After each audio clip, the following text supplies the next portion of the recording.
এই পৃথিৱীত যাক আমি কেতিয়াও ধৰি ৰাখিব নোৱাৰোঁ সেয়া হৈছে সময়, দিন, মাহ, বছৰ। আৰু ইয়াৰে ভিতৰত আমাৰ অসমৰে নাম হৈছে এজনৰ, সেয়া হৈছে সময় গগৈ। ভিডিঅ'টো নমস্কাৰ ৰাইজসকল। ইতিমধ্যে আপোনালোকে গম পায় উজনি অসমৰ তিনিখন ডিষ্ট্ৰিক্টত আটাইতকৈ ভয়ংকৰ বানপানীৰ ৰূপ লৈছিলে আৰু ইতিমধ্যে বহু মানুহ মৃত্যুমুখত পৰিলে, পশুধন, খেতি পথাৰ, ঘৰ দুৱাৰ নষ্ট কৰিলে আৰু বহুত খাওঁৰ বাবে নাটনি হৈ গ'ল অকস্মাত বাতৰি প্ৰচাৰ যোগে বা ফেচবুকে, ইউটিউবে। তাৎক্ষণিক অসমবাসী ৰাইজে খবৰটো পালে, লগে লগে যোনে য'ত আছে খবৰ পালে আৰু পানী বটল খাব নাপায়। বহু অসমবাসী ৰাইজে ইউটিউব ক্ৰিয়েটাৰ এইবিলাক খবৰ পায় বান সাহাৰ্য হিচাপে দিবলৈ গ'ল। আৰু সেই ক্ষেত্ৰতে মই অকণমান ক'বলৈ বিচাৰিছোঁ, আমাৰ অসমৰ ভিতৰত আপোনালোকে দেখি আহিছে যিজনে একেবাৰে দৰিদ্ৰ পিছপৰা অঞ্চলত যিবিলাক গৰীব মানুহ থাকে সেইবিলাকৰ ঘৰৰ অৱস্থা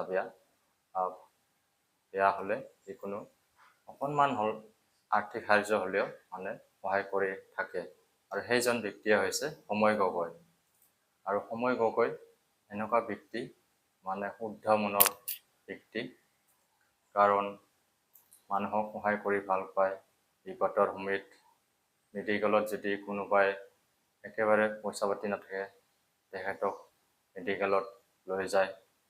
তেনেকুৱা বহুখিনি ভিডিঅ'য়ে পত্ৰই দেখি আহিছোঁ। সঁচাকৈ মই তেখেতক মোৰ অন্তৰৰ পৰা ধন্যবাদ জনাইছোঁ সময় গগৈলৈ। আৰু সেই সময় গগৈয়ে যিদিনা উজনি অসমত বানপানী হ'ল অকস্মাত খবৰ পায়, তেখেতে ক'ৰবাত এটা ঘৰ বান্ধি আছিলে, ঘৰ বন্ধা সামৰি বানাক্ৰান্তে হয়তো পানী খাব নাপায় বুলি তাতে লগে লগে যাব লাগে বুলি ঘৰটো আধৰুৱা হৈ লগে লগে আহি গ'ল বানাক্ৰান্তলৈ সাহাৰ্য দিবলৈ।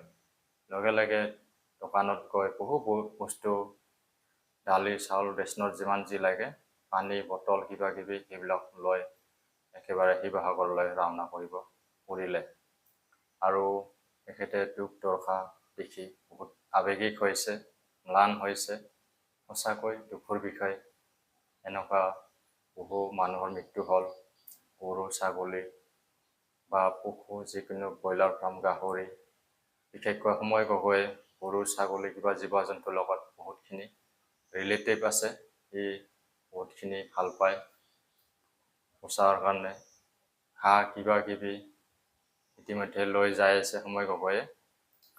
আচলতে ভিডিঅ'ত দেখিছোঁ সময় গগৈয়ে দুটা পৰিয়ালক মানে ক'ৰবাত এখন ভিতৰত, যিটো শিৱসাগৰৰ ভিতৰৰ গাঁৱত গৈ দুটা পৰিয়ালত অনুদান কৰিছে।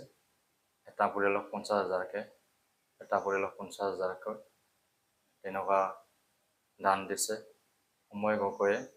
আৰু সময় গগৈক বহু অসমবাসী ৰাইজে সমৰ্থন জনাইছে, লগতে বান সাহাৰ্য হিচাপে তেখেতক বহুতখিনি দান কৰিছে বুলি কৈ আছে।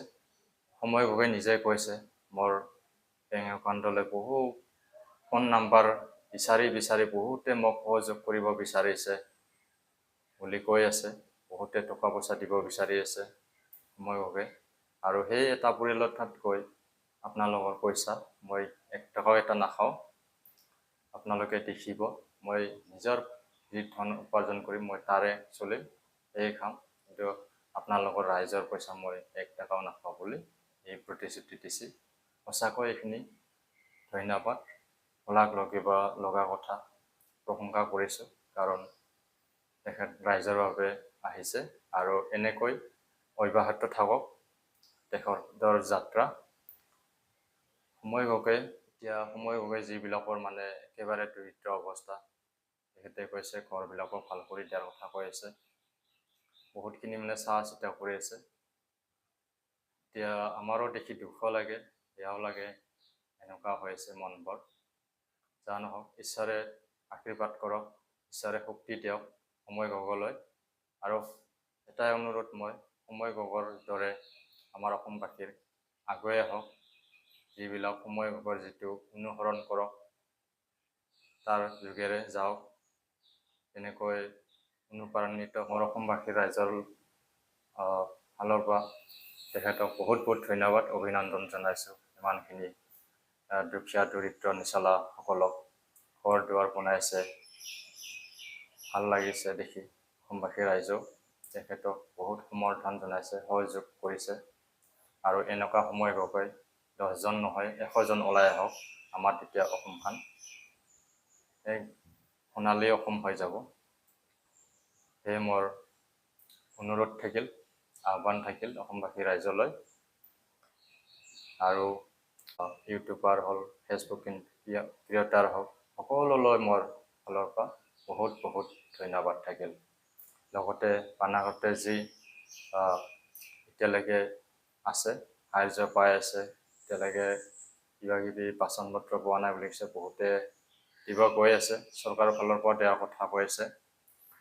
আৰু যেন নহওক, শেষত সময় গগৈলৈ মোৰ ফালৰ পৰা বহুত বহুত ধন্যবাদ থাকিল, কৃতজ্ঞতা থাকিল। লগতে অসমবাসী ৰাইজলৈও মোৰ ফালৰ পৰা বহুত বহুত ধন্যবাদ থাকিল। লগতে পানাঘৰতে যিসকলে আছে সেইসকলে ভালে কুশলে থাকক, ভালে কুশলে থাকক, স্বাস্থ্য ভালে থাকক। আৰু সদৌ ঈশ্বৰৰ ওচৰত প্ৰাৰ্থনা জনাইছোঁ, এই দুৰ্যোগ, এই প্ৰলয়, এই বিভীষিকা কেতিয়াও নাহক, তাৰে মই ঈশ্বৰৰ ওচৰত প্ৰাৰ্থনা জনাইছোঁ। আৰু সেইটো সকলোলৈ ধন্যবাদ থাকিল।